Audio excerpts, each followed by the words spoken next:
मुरादाबाद के भोजपुर थाना क्षेत्र के खानपुर गांव की है।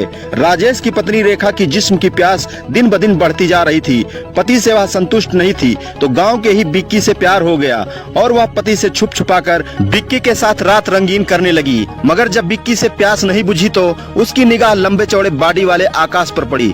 उसके कद और लंबे चौड़े बॉडी को देखकर रेखा दीवानी हो गई और उसके नमकीन पसीने का स्वाद लेने के लिए वह उससे मिलने लगी। तो आकाश को पता चला कि रेखा के बिक्की से भी अवैध संबंध हैं। तो आकाश ने रेखा को बिक्की से मिलने जुलने पर रोक लगा दी। मगर जिसको तरह तरह के स्वाद की लत लग जाती है वह नहीं मानती। रेखा आकाश से छुप छुप कर बिक्की से मिलती जुलती थी, लेकिन जब आकाश को पता चला कि बिक्की से वह मिल रही है तो रेखा से आकाश ने कहा कि मैं अब तुमसे मिलने नहीं आऊंगा।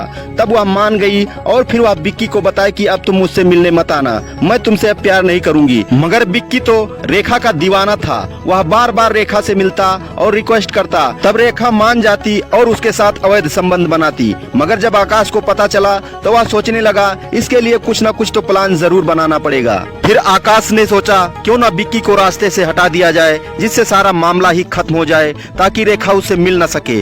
और अपने प्लान में रेखा को भी शामिल कर लिया। रेखा से बोला तुम बिक्की को मिलने के लिए बुलाओ, फिर उसका काम तमाम कर देंगे। योजना के तहत 7:30 बजे शाम को रेखा ने बिक्की को फोन करके उसे गांव से बाहर खेत में मिलने के लिए बुलाया। वहां तमंचा लेकर आकाश पहले से ही मौजूद था। जब बिक्की वहां पहुंचा और रेखा से बातचीत करने लगा तभी मौका पाकर आकाश ने उसकी कनपटी पर सटाकर गोली मार दी। गोली लगते ही बिक्की नीचे गिर गया, जिसके बाद आकाश और रेखा ने उसे घसीटकर चरई के खेत में डाल दिया। वारदात को अंजाम देने के बाद रेखा और आकाश अपने अपने घर चले गए। दोनों को भरोसा था कि पुलिस उन तक नहीं पहुंच पाएगी, लेकिन जब पुलिस रेखा के घर पहुंची तो आकाश को शक हो गया और वह भागने की तैयारी में जुट गया। हालांकि उसके फरार होने से पहले ही पुलिस ने उसे धर दबोचा। 12 अगस्त की सुबह भोजपुर थाना क्षेत्र के खानपुर गांव के बिक्की का गोली लगा शव गांव के बाहर खेत में मिला था। इस मामले में बिक्की के भाई विनोद ने एक युवती पर हत्या का आरोप लगाते हुए केस दर्ज कराया था, जिसके बाद पुलिस एक्शन मोड पर आ गई और रेखा के घर पहुंचकर पूछताछ करने लगी। तभी रेखा ने सारी बातें पुलिस को बता दी।